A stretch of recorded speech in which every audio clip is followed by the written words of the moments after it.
We are here with the one and only Keith Richards. Good day to you, sir. I'm just doing great. And seeing you is making me feel even better. We're here to talk about... Well, I want to bring it up. Now, what everybody also says is this is Keith's record. What goes through your head when you hear a comment like that? I can understand, and I'm listening to it.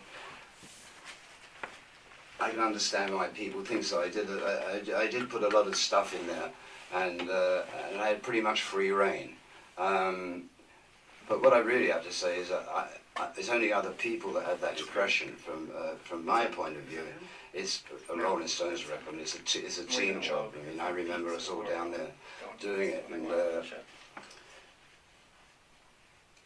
I mean, I can understand it in a way, maybe for the fact that it was my house and I was living on top of it, so I was sort of had my stamp on it from from dawn to dusk, and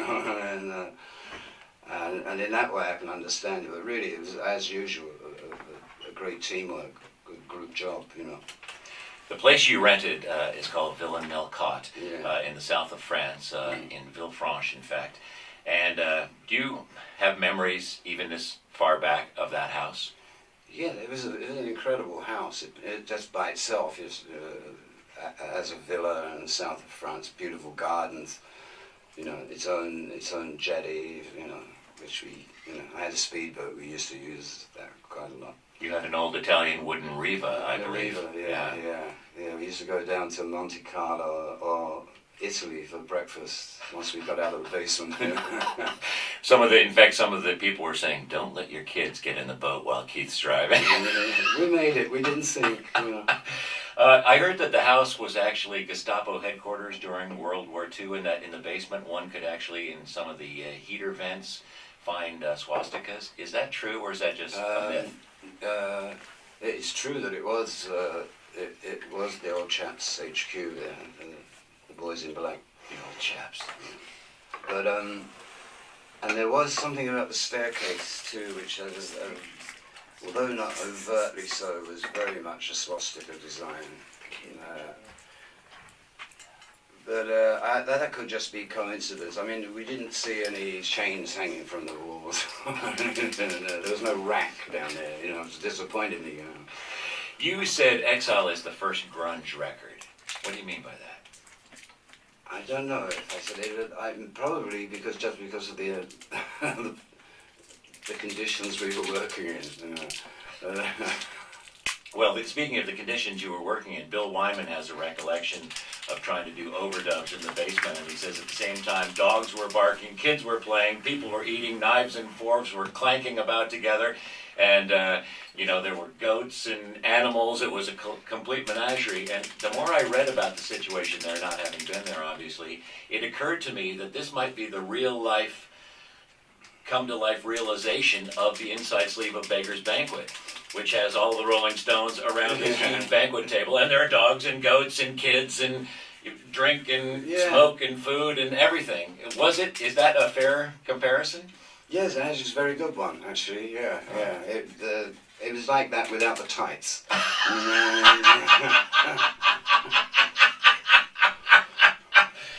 With the events and the decadence that took place there, has it ever crossed your mind that you don't live like a normal person? Does that thought ever enter your consciousness? Has it ever occurred to you that you're talking to an absolute maniac? I've been doing this since I'm 19, and I know no other life. I'm a total nomad, and actually, there was a very gypsy-like atmosphere at Melcotte in that summer. People passing through, friends of friends. But it was all going on upstairs, it was on another level, because actually you can't write songs in the afternoon, feed them to a hungry band in the evening, and try and make a record, and still have time for debauching. Can't be done. Even Keith Richards can't do that, You have to sleep sometime. What did your neighbors think of you? Did you ever invite them over for tea? They were far enough away to be absolutely invisible. I want to talk about Following the River, which is one of the songs in which Mick sings, "My cards are on the table, but the drinks have all run out." And then the beautiful chorus comes into that song. There are new vocals on it and a few added parts, but tell us about that song. You know, when I hear it now, I wonder why we left it off. But I think it was because it wasn't finished at the time, and also we had to cram as much as we could because we wanted it to be a double album. I don't know why Mick and I insisted so much, but I think we just had a feeling that somehow it dimly penetrated us that there was something more to this record than you can't play around with it, you know. And we tried to make a single record out of it because the record companies really didn't want a double, you know. We tried every which way to make it a single, and it just sounded like emasculated, you know. And where's the head? I don't know. Oh, we had to cut that off, you know. And so we had a big fight with the record company about it being a double, which from their point of view, I mean, just purely commercial, you know, was, you know, they first have double albums more expensive, they don't sell as much as single albums, and so we had to weigh all of that in before we decided. Say, no, we just cannot cut this baby in half, you know. And so things like Going to the River went to the wall. You know. It was hard enough getting those 18 tracks on. Not to mention the 10 that are on the re-release. Yeah. And Don says there's another 30 that are bits and pieces that are still in the vaults. Yeah. Whenever you make a record, there's always, I mean, what the record is actually the tip of an iceberg, and what doesn't come out is whole loads of stuff which is promising, or, you know, it's a germ of an idea. It goes through grays, the stuff you leave behind, and usually you pick up on the next record, you know. But the next record we cut was in Jamaica, and Goat's Head Soup. Goat's Head, yeah. And we weren't getting around to listening to outtakes from Exile, you know, so we just sort of ploughed on ahead, and all these things got left behind. The Stones have had great history, though, with finding things that were in the vaults. I believe Start Me Up, it was 5 or 6 years old. Yes, yeah. As was Waiting on a Friend, right? Yeah, they were both around for a while. You can't, I mean, sometimes you lay down a song and it's right, but maybe, you know, somebody else, you've got another riff in your mind, and so you kind of leave that, and sometimes you can totally forget it. That happened with Waiting on a Friend for quite a while, yeah, and Start Me Up. I mean, sometimes you just, you know, I don't know, tunnel vision or something. Something goes by you, and you don't get it. But that's why we keep the can, you know. Right. I want to talk about the contributions of Mick Taylor for a second. Marshall Chess, who was the first president of Rolling Stone Records, said in a quote, "I loved the play between Keith and Mick Taylor because Mick Taylor, was so melodic and Keith so rhythmic. That's what made them a great band, that they were both playing different styles that meshed." Would you agree with that? Yeah, absolutely. Yeah, Marshall hit it on the head. And so when we started to work together,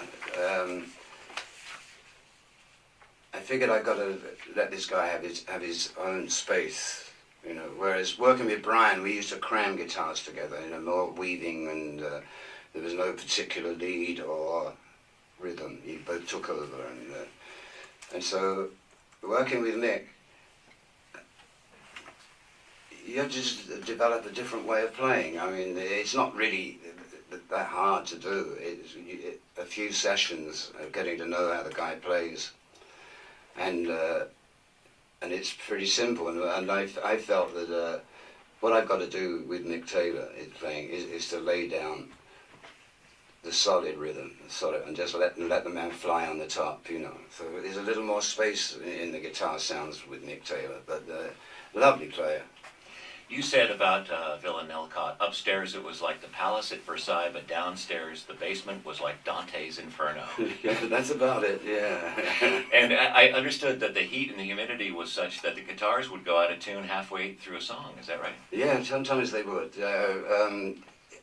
You had to sort of, I know by then we were starting to like the sound we were getting out of this place, but when they suggested finally, they said they thought they'd found a studio that now we could move, and we all looked at each other and said, no, we don't want to go now. The basement was...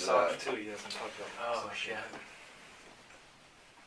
It was the strangest place to go to work. You know, I'm going Well, to you work, could you know, always- and you bum, bum, do and like down into 4 or the 5 Hitler's bunker. We'll be fine. Can you talk about Jimmy Miller, who was your longtime producer on yeah, a number of great albums friend. before that, and a percussionist in his own right, Yeah. and his contribution to this? Jimmy was an amazing producer, especially for the Stones. He was basically the proverbial sixth stone at that point. I think it's important for the Stones to have a producer that is a musician as well, and Jimmy was a musician, you know. And it's the same thing I would say about Don was. You know, Don being a great musician. We work better with producers that know how it's done, rather than, there are other producers, you know, that sort of, they have a vision and stuff, but you can never quite understand what it is, you know, and it's easier to communicate through music. But Jimmy Miller was, I think, one of the best producers ever, anyway, no matter what he did. And, and for the band, he had a great feel for the band. And I say he was treated like one of the bands, you know. Well, the song Happy is such a marvelous tune, Yeah. and it happened with just him and Bobby Keys on the sax. And Bobby Keys said in a hysterical quote, he said regarding Happy, quote, "It was about as unrehearsed as a hiccup." True. Was it just the afternoon and you said, let's go try this out? I'd finished a couple of It's going, songs off, over 13 so I minutes knew so that far. I had, Okay, so. you know, something in the magazine Is to Pierre on sort of fire? give the Is it guys sounds in the like he's evening. tiny And it was bit still early Moving afternoon. back and forth, like, So I went down he is a there little off mic right and now. I just hit these first two Take the cell chords phone on the and throw 'em 5 off. string, and I know before pretty I well knew he's it, the gonna- song is sort of writing itself in front of me. I'm just standing in front of the microphone going, you know, never care to dull it. So, Write it down. I said, Yeah. I don't have time, you know, I'm too busy, and it was all just coming. And so I went and I thought, well, that's pretty good, you know, leave that. So just to memorize it.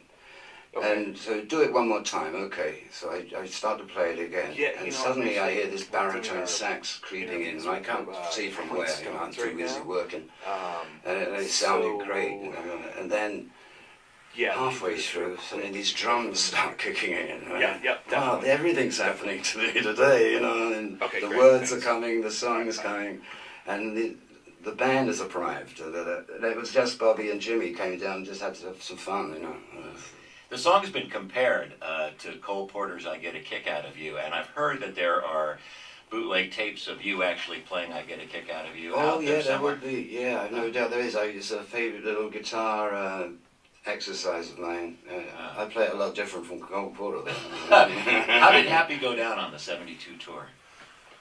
Well, it was a new song, and it's how always long gone down well. I mean, I think it's just the title, really. I mean, you a know, little before we've 15. been pretty sore Okay. bastards. We sitting there going Should I take a boo, call? and somebody's So, singing in 5 happy. minutes, give him the 10-minute. That is Yep. so cool. Okay, great. There are so many unreleased songs from this era. It makes me wonder Yeah. how many other albums, and you've had so many great and colorful records, that there are unreleased material from. Would you see this process going on in the future? Yeah, I think as we speak, after this Exile thing, I think people are rummaging through the can as we speak, man. You know. In terms of your in-mix relationship and your songwriting style, it's entirely different, but sometimes there's a passive-aggressive nature that's been a part of that. How do you deal with it when you have a difference? Well, I think it's not so much difference as a balance. You know, there are certainly different, you know, two different peas, not from the same part. But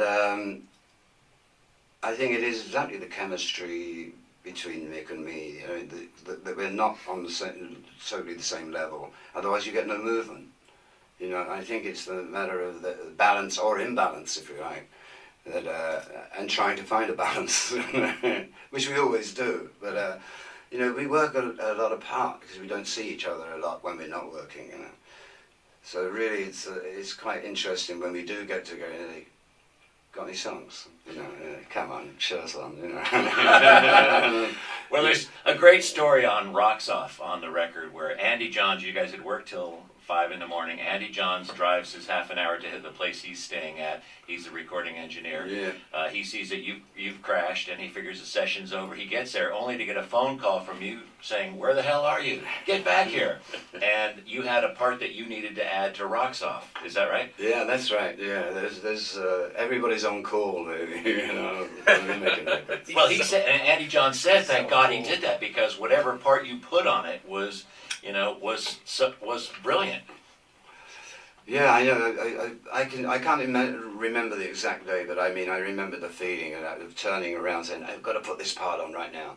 Andy, no reply. Andy, oh, he's gone home. Gone home. You know, I mean, where's the fucking phone?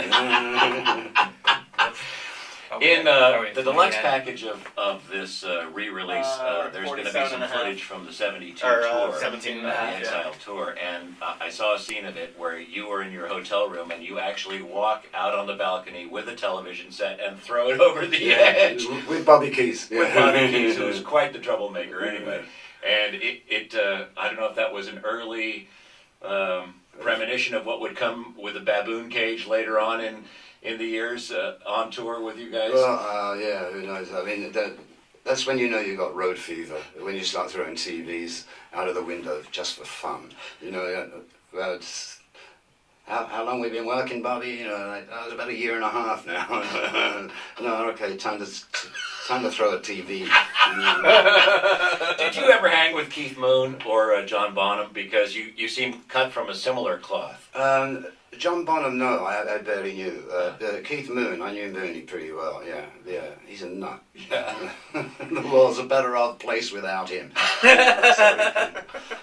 The last time that you and I spoke, you brought up a point which I have thought of ever since, which is we were talking at the time about Out of Control, which was on, I think, Bridges to Babylon, and how much better I thought it sounded on the live version, No Security.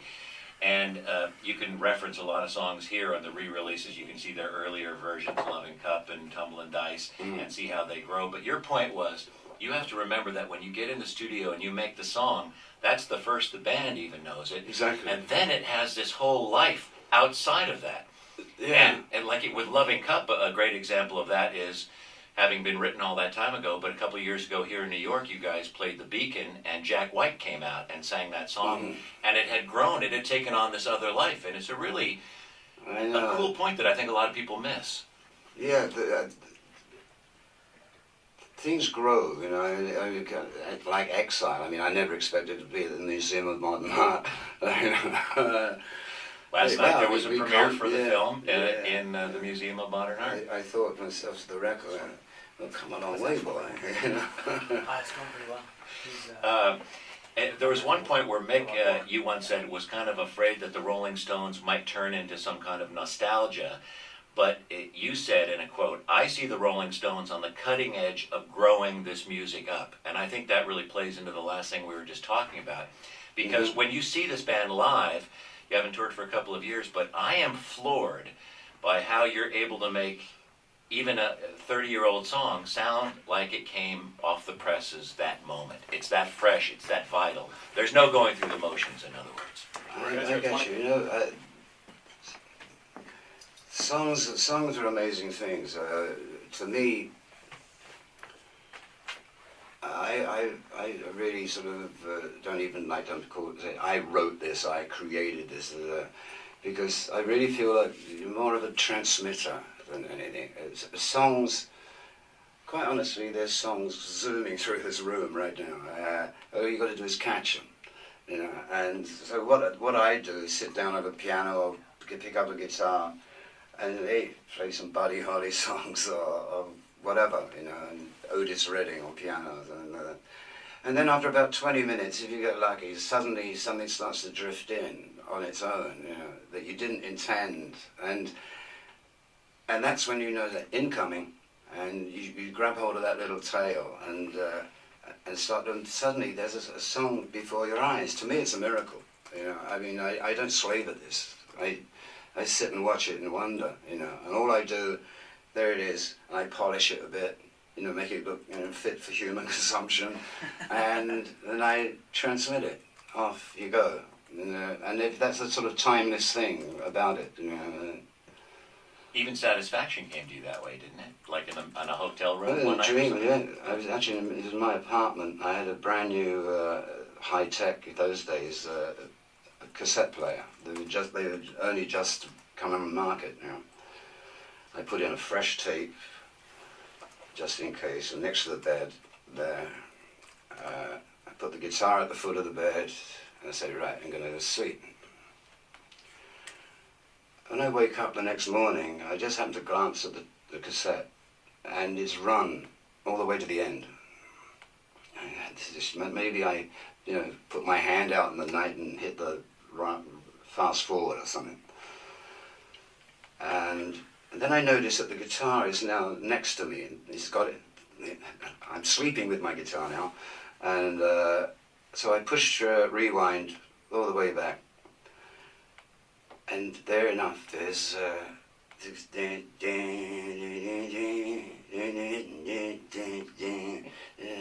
I can't get no satisfaction. The song, whole verse. Except at the end, and I tried, and I tried, and I tried. And the whole tape is me snoring. Apart from that. Oh, that's priceless. Thank God for that little recorder. You might not have even remembered it otherwise. No. Wow. Are you dying to go out on tour? Never heard that I'd like to story get back to before. work. Yeah. That's pretty Doing this has been a sort of retro year doing Exile, and as fun as it's been, I want to go forward, All right. Will the band tour? Are there plans? I was just talking to Charlie about it just now, and we were just sort of kicking around ideas, and he says, yeah, I'd really want to. He says, and I said to him, yeah, but it's a matter of how. And what we've got to do is, we can't go out on those extravaganzas again with the tights. We've got to find another way of being the Rolling Stones. We've got to grow the mothers up. Well, you could do residencies, it occurred to me. You could pick Yeah, major cities. there's loads of ideas that are floating around. Go to London for 20 nights, go to New York for 20 nights. I'm from Philly, so I'd have to say come to Philly for 20 nights, things like that. There was a great interview, Keith, a couple of years ago, maybe about a year ago now, and I saved it because I thought it was brilliant. These days, what we hear everyone say is as a compliment. Kids will say it to each other, musicians will say it to each other. Hey, that was great, you rock. Yeah, no, you rock. No, you rock. And you said, you know what? I miss the roll. Yeah, it's been my bee in my bonnet. What happened to the roll? And then rock, but that's the easy part. I mean, it's the roll that counts. It should swing, and it should have a certain movement about it, rather than so I got to piss up with this rock, that rock, you rock, and Do your kids say it? Huh? Do your kids say you rock, or do they even say that phrase? They've been brought up properly. They say, Dad, you rock and roll. Another thing I wanted to ask you about is your health, because we heard the tree incident down in the islands, and you got back on tour right after that, and you're sitting here before me, and I think you look better than ever. But what is the state of your health these days? Oh yeah, the proof is in the pudding. Here I am. I don't think about it. I'm fine. I was talking to a friend of mine, and he said, "You know what Keith ought to do?" I said, "What?" He said, "He ought to put out a fitness video." Keith Richards. That's what my doctors said. Really? Yeah, they're all amazed on me.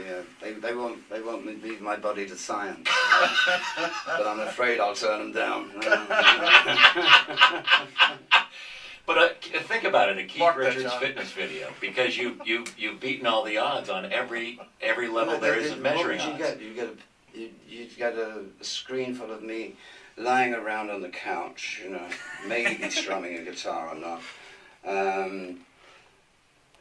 Maybe cook my own breakfast if nobody's around. Take the dog out for a walk. Go back to the couch. I mean, there's not a lot to it. I mean, really. I had sell this to a few guys, show you how it's done. In your portion of the show over the past couple of tours, you open it no matter what town you were in, and I've seen you in a number of them, and you come to the microphone for your songs and you go, "Ladies and gentlemen, good to be here." And you a dramatic pause, and then you say, "It's good to be anywhere." And I don't know if you know this, but George Burns, the legendary comedian, used to say that as well. Oh yeah? Yeah. Maybe that's where I got it from. You know, I mean, I remember, got a very good memory, and I love George Burns actually. You know. So I just thought that was amazingly cool. In terms of how you approach the future, where do you think the band is going? Well, it's definitely going forward. In what direction, I'm not sure yet. I mean, first time the three of us have seen each other together, probably since the end of the tour. I've seen Mick and I've seen Charlie, so I'm hoping, and don't tell anybody, I'm hoping while they're here together to sort of get some concrete answer to that question. But right now I can't say. Okay. There was a gentleman who hung out at Nelcott that summer. His name was Tommy Weber. And he had the most beautiful thing about you that he said in a quote I'd like to read to you. He said about Keith, "The guy is a real gent. His idea of behaving well is what we would call forgiveness. It's absolutely amazing the understanding that he carries about in his whole demeanor. Really, popes should be like that. Popes should be like that." I don't know that I've ever heard you compared to a pope before. I don't think I'd wear that rig. But I mean, people have said that you don't carry grudges and that you really, regard people with great affinity, and you exude a lot of love. And that might be I try. that might be how you survive and carry on and stay so healthy. Maybe it is. Maybe I don't even want to know what it is as long as it's there. Regarding the songwriting between you and Mick, you said, "I can't sit around on a song too long. I like to get in the studio and write it there." Mick, however, likes to have it all worked out and rehearsed before he goes in. That's the basic difference between us. I get bored quicker. Mick's rock, I'm roll. Yeah, maybe so. Yeah, I mean, I'll stand by that. I mean, that's another one of the differences as we were talking about earlier between Mick and me. That balance. Mick likes to prepare everything. He likes to. I like to be basically unprepared. I want to be caught by surprise when I'm in the studio.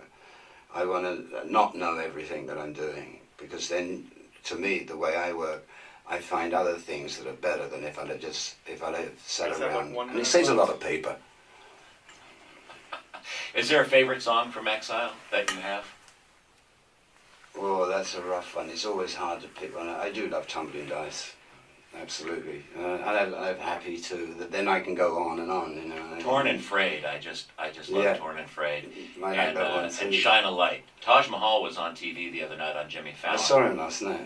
Yeah, he was there last night. And Jimmy Fallon this week has been doing a series on Exile on Main Street on his Late Show. And on Monday he had on Green Day, who did a brilliant version of Rip This Joint. I mean, they nailed it. I heard they were doing it. Yeah, it came up. Yeah. Oh, you got to see it. It's just so cool. And then last night he had Keith Urban on, doing Tumbling Dice, actually. And on Monday night he also had Taj Mahal doing Shine a Light, and a really beautiful version. Would you say on this album it's fair to say the horns were one of the stars? Because the horns have such a dramatic role in almost every song. The horns and the gospel songs. There was. I mean, we integrated the horns into the band, the sound of the band, on that album, far more than we had previously. We'd used Bobby and Jim on Sticky Fingers and as well, but I mean, it was only just on a few tracks. But in Exile, I think you have these. It was a band. They were part of the band by then. I mean, it was a very good unit. Actually, it was. Despite all of the heat and the dust and everything, really, once you get in that groove, all of those things are very peripheral. It doesn't matter. I didn't even know there were cameras around until I saw that movie. And Charlie, I said, "Do you remember anybody shooting?" No, because you're in another zone. Keith, thank you so much for speaking with us. Okay, my pleasure, Pierre. Great to see you again. You too, mate.